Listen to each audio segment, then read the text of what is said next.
Hello everybody, I'm Steve and welcome to Green Side Up. Now today I'm going to harvest these butternut squashes. They could stay on a bit longer, but last night we were forecast temperatures down to about 7 degrees, and at home it was at least a degree colder than that, so means that down here at the allotments it's always a degree colder down here in the winter.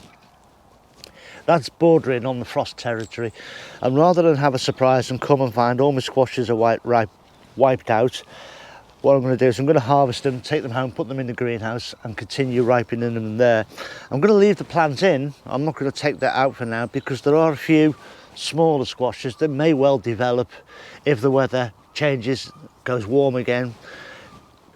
You know, they may teach me something else. So I'm going to take these off, and what it's best to do is to cut them off either side of the actual stem of the squash. So you can see there the stem of the squash is coming up here. Leave these extra bits on because now these are open cuts. If any disease or infection gets in these while these are ripening or before they're used, these will tend to shrivel back and die. If you cut it off at the stem here and just take that home with the stem, that could shrivel back and die, and you're risking getting disease and infection into the actual squashes before you've had time to eat them. So you can trim them off if you want, if you use a sharp pair of secateurs, but for me that'll do. And I say these will go home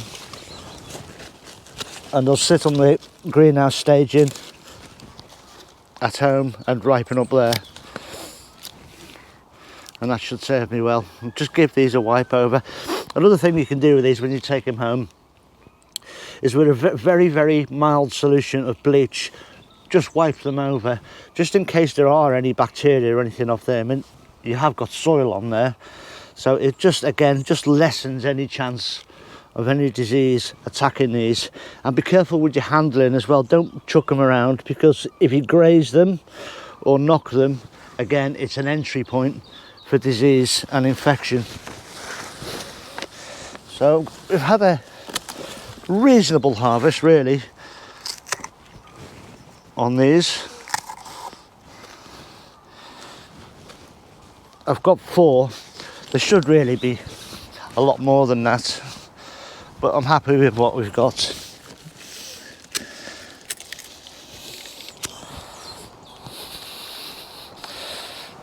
So there we go, that one's even taking root there. You can see from the node there it's sent out roots.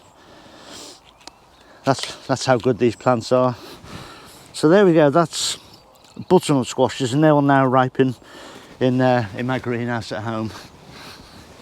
Yum yum.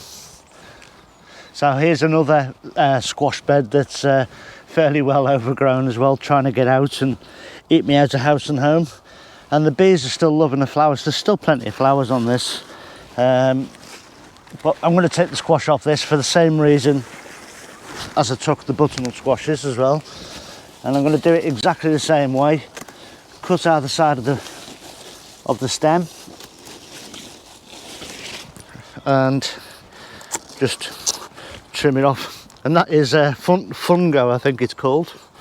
I'll have to check up on the name. If it's any different, I'll write it on the screen. But that's number 1. I think there's about 3 on this plant. This one's a little bit bigger.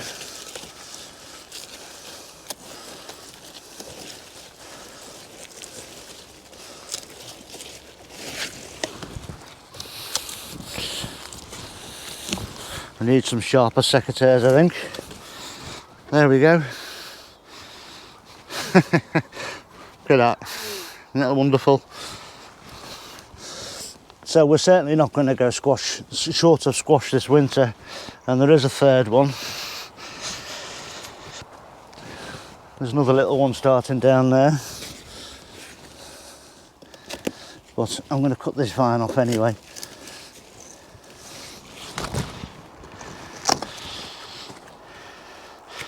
I'll trim all these up, tidy them up with scissors later anyway. There's a diddy bop.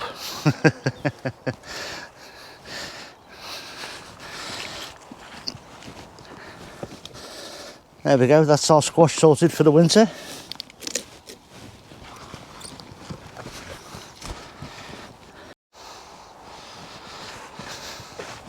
I'm also going to go and take some carrots up as well.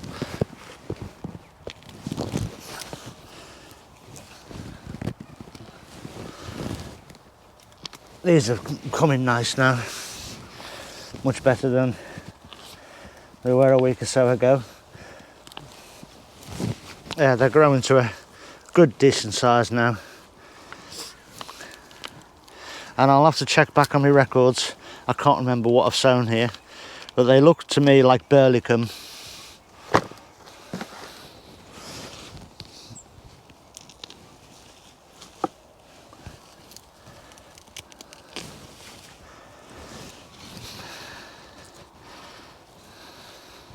Yeah, very happy with them. They're lovely.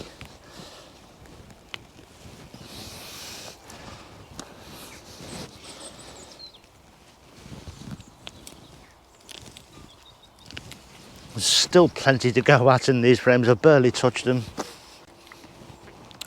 These frames are panelised. You can see that I've just used slate battens and they're just screwed in at either end. Wrap around with veggie mesh. I'll put a link in the description. It's a non-affiliate site where you get it from. Just wrap around, and then each frame, I mean, there's one there at the end, then there's two up the side and one at the other end, and they're just bolted together with bolts and wing nuts. Really easy. Same with the lid, which just closes like that. Job done.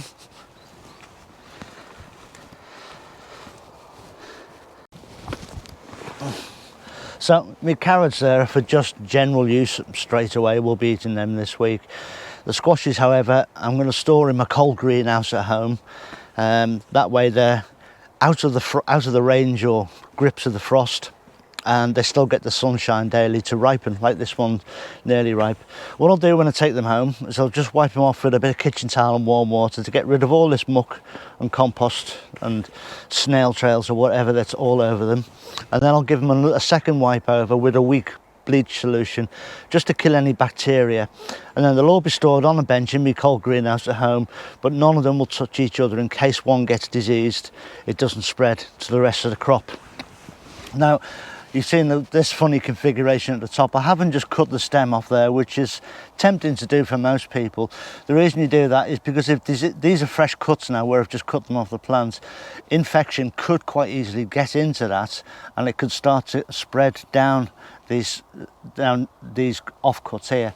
If you see that happening, you can react to it and you can get the squash in your house, prepare it and freeze it, as opposed to letting it rot. I prefer to let them store and use them fresh, but otherwise I'll freeze them if necessary.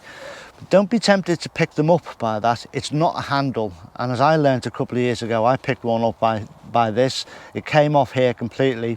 4 days later it was rotten inside. So they're not handles, they will break off. It's like a ripe apple, it'll come off the stem. So I say, never be tempted to pick them up by that. Always pick them up holding the weight of it, and these are fairly weighty things.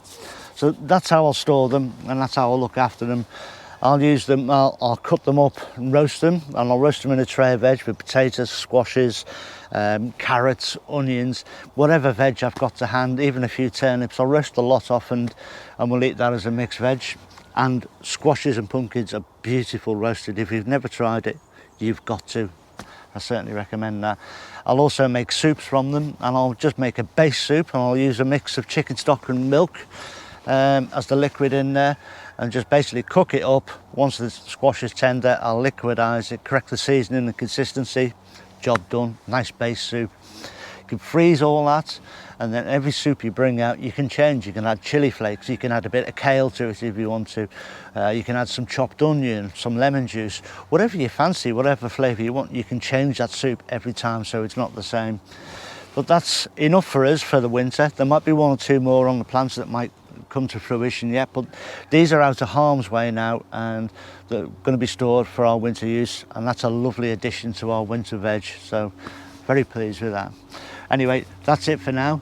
Look after yourselves, everyone. Please stay safe. I'll see you very, very soon. Ta-ra now.